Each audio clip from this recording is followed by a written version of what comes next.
মাছ দেখা যাচ্ছে? হ্যাঁ মাছ দেখা যাচ্ছে এখান থেকে। আচ্ছা, আজ ঘুরতে এসেছি পূর্ণিমার মাসির বাড়িতে, আমরা ঘুরতে এসেছি, ঠিক আছে।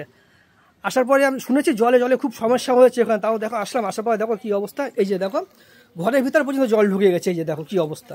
সত্যি বন্ধুরা কি বলবো, আমাদের মাসিদের অবস্থা খুবই খারাপ। দেখো ঘর থেকে মানে বেরোতে পারছে না, এখানে গাঁথনি করে দিয়েছে, দেখো ঘরেও জল, দেখো দেখো কি অবস্থা, জল হয়ে গেছে। দেখো দেখো ওই ঘরটা ভরে গেছে জলে, ওই ঘরটা দেখো পুরো বাড়িতে জল ঢুকে গেছে, দেখো কি অবস্থা, খুবই খারাপ, খুব অবস্থা খারাপ। এখানে দেখো গাঁথনি করাতেও কোনো কাজ হয়নি, আর ওই দেখো পুরো জল, জল ছাড়া কিচ্ছু নেই এই জায়গাটা পুরো একদম, মানে এদের খুব কষ্টকর ব্যাপার এখন। আর এর মধ্যে মাছও দেখা যাচ্ছে এবং সাপও আসছে কিন্তু এর ভিতরে অনেকটা পরিমাণ, মাছও দেখা যাচ্ছে। আমি বলে মাছও দেখাতে পারবো, আমার ক্যামেরায় মাছও চলে আসবে এখানে। দেখো কি অবস্থা, বিশাল অবস্থা খারাপ এই জায়গাটা। ইটেও তো জল উঠে গেছিলো বলো বুঝলাম। দেখো ঘরের ভিতরে, এগুলো ঘর কিন্তু, এগুলো সব ঘর। দেখো এই একটা ঘর, ঘরের মধ্যে পুরো জল, ইট বিছিয়ে আছে, পুরো ঘর ভেসে আছে। দেখো জলের অবস্থা একটু নিচু বলে খুব কষ্টকর ব্যাপার। আর আমরাই ঘুরতে এসেছি আমাদের মাসির বাড়িতে, বুঝতে পারতো, এসে দেখি কি অবস্থা। ওরা ফোন করে বলছে আমাদের আসার জন্য, কিন্তু আমি আসতে পারিনি। তা আজকে এসে যা দেখলাম কি অবস্থা, এসে মানে এত যে খারাপ লাগছে যে এরকম পরিস্থিতি সত্যি মানে বিশ্বাস করো মানে দু চোখে দেখা যায় না, এত কষ্ট। ঘরের মধ্যে জল, যার মানে সাপ দিয়ে এককার, সাপ দিয়ে মাছ দিয়ে মানে একই রকম, মানে ও ভয়তে খাট থেকে নামতে পারছে না, যে নিচে এত সাপ কিলিবিলি করছে যে নামবে, সাপই বেশি। সত্যি কথা মানে কি, মানে এত কষ্ট, মানে তবু তো দিনের বেলা একরকম, সন্ধ্যার পরে আরো কষ্ট, আরো কষ্ট। তো মাসির বাড়ির চারিদিকে এরকম জল উঠে গেছে। দেখো এটা কিন্তু তাদের পিচের রাস্তা, দেখো রাস্তায় দেখো এই সমান জল। তো আমি মাসির বাড়ি থেকে ঘুরে না মাসির বাড়ির আশেপাশেও দেখছিলাম যে এত পরিমাণে জলটা রাস্তা দিয়ে মাঠ দিয়ে মানে জলাশয় হয়ে গেছে, বোঝা যাচ্ছে না যে কোনটা মাঠ কোনটা তোমার রাস্তা।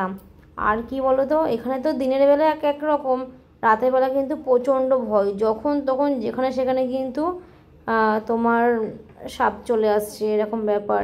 তো দেখো এই যে মাসির ছেলের বউ সম্পাদিও কিন্তু আসছে হেঁটে হেঁটে।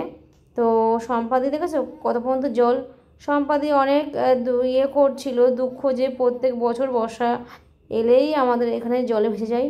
মানে আমরা দুর্গাপুজো দেখি এভাবে জলের মধ্যে, এভাবে আমাকে তাই বলছিল যে দুর্গাপুজো, লক্ষ্মী পুজো, কালী পুজো আমাদের এভাবেই কেটে যায়, জল আর শুকায় না। আর আমি বললাম তোমরা তাহলে কি করে দোকান বাজার করো? তখন বলল যে আমরা সারাদিনে একবার বেরোই, আমার তো ছেলে আছে, ছেলেকে আমি স্কুলে দেওয়া নেওয়া করি, খুবই কষ্ট, খুবই অসুবিধা। সেটাই আমি শুনে তোমার সঙ্গে শেয়ার করলাম। তো সম্পাদি বলছে সত্যি দিদিভাই তোমরা এসছো, আমার খুব ভালো লেগেছে, তবুও কি জলের মধ্যে এসছো। সত্যি আমারও ভালো লাগলো, সম্পাদির সাথে অনেক গল্প করলাম, অনেক মজা করলাম, আনন্দ করলাম। করে তারপরে কিন্তু সম্পাদিদের বাড়িতে মানে অনেকক্ষণ বসে গল্প করলাম, সম্পাদিদের বাড়িতে খাওয়া দাওয়া করলাম, রেস্ট নিলাম। তারপর তো দেখতেই পাচ্ছ আমার এই শাড়িটা একদম ভিজে গেছে, পুরো ভিজে গেছে। আর এই দেখো এটা নৌকো, দেখেছো তো নৌকোটা কি সুন্দর লাগে দেখতে বলো। এই যে যেই নৌকোটা তোমরা দেখতে পাচ্ছ এটা কিন্তু তোমার রাস্তা থেকে কিন্তু ইয়ে করছে, মানে নিয়ে আসছে। এটা কিন্তু পাশে মাঠ, নৌকো নিয়ে আসার কারণ আছে, ওই যে দেখছো তোমরা ওখানে পাট ধুচ্ছে, সেই পাটগুলো কিন্তু ওতে করে নিয়ে যাবে। আর দেখো জল কিন্তু একদম ঘরের কত অবধি দেখো জল উঠে গেছে। তাহলে ঘরের ভিতরে যদি এতটা জল ওঠে তাহলে ভাবো ঘরের মানে উঠোনে, ঘরের ভেতরে জলাকার। প্রথম তোমাদের দেখালাম যে মাসির ঘরের মধ্যে পুরো জল ঢুকে গেছে। মাসিরা তো আতঙ্কে থাকে সারাদিন, তবুও কোনো রকমটা হয়ে যায়, কিন্তু সন্ধ্যার পর থেকে তারা খুব ভয়ে থাকে। দেখো এই জল মনে হয় যে 2-3 দিনে শুকাবে, মনে তো হয় না, যে মাসের পর মাস লাগবে জল শুকানোর জন্য।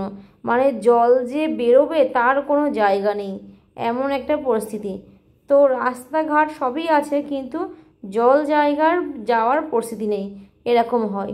তো আমরা খানিকক্ষণ বসে খাওয়া দাওয়া করে রেস্ট নিয়ে আমি কিন্তু ড্রেস চেঞ্জ করে কিন্তু আবার বেরিয়ে পড়লাম বাড়ির উদ্দেশ্যে, কারণ বাড়িতে ছেলেকে রেখে এসেছি। এই দেখো আমি কিন্তু বেরিয়ে পড়লাম। তো এখানে কিন্তু আমার বর হচ্ছে বললো সম্পা তুমি ভালো থেকো, তোমরা ভালো থেকো, ফোন টোন করো। তো আমার বর সম্পাকে এই কথা বললো, আমি বললাম সম্পাদি হ্যাঁ তোমার যেও সময় করে। তো চলো তোমাদের আর একটু দেখাই চারিদিকে, দেখো কি অবস্থা জলের। মানে আমার বর রীতিমতন বাইক চালিয়ে আসতে পারছে না, এতটাই জল। তো আমরা আস্তে আস্তে এলাম, যেহেতু আমরা তো জানি না কোথায় গাড্ডা কোথায় গর্ত। দেখো জল আর মাঠ কিন্তু একাকার হয়ে গেছে।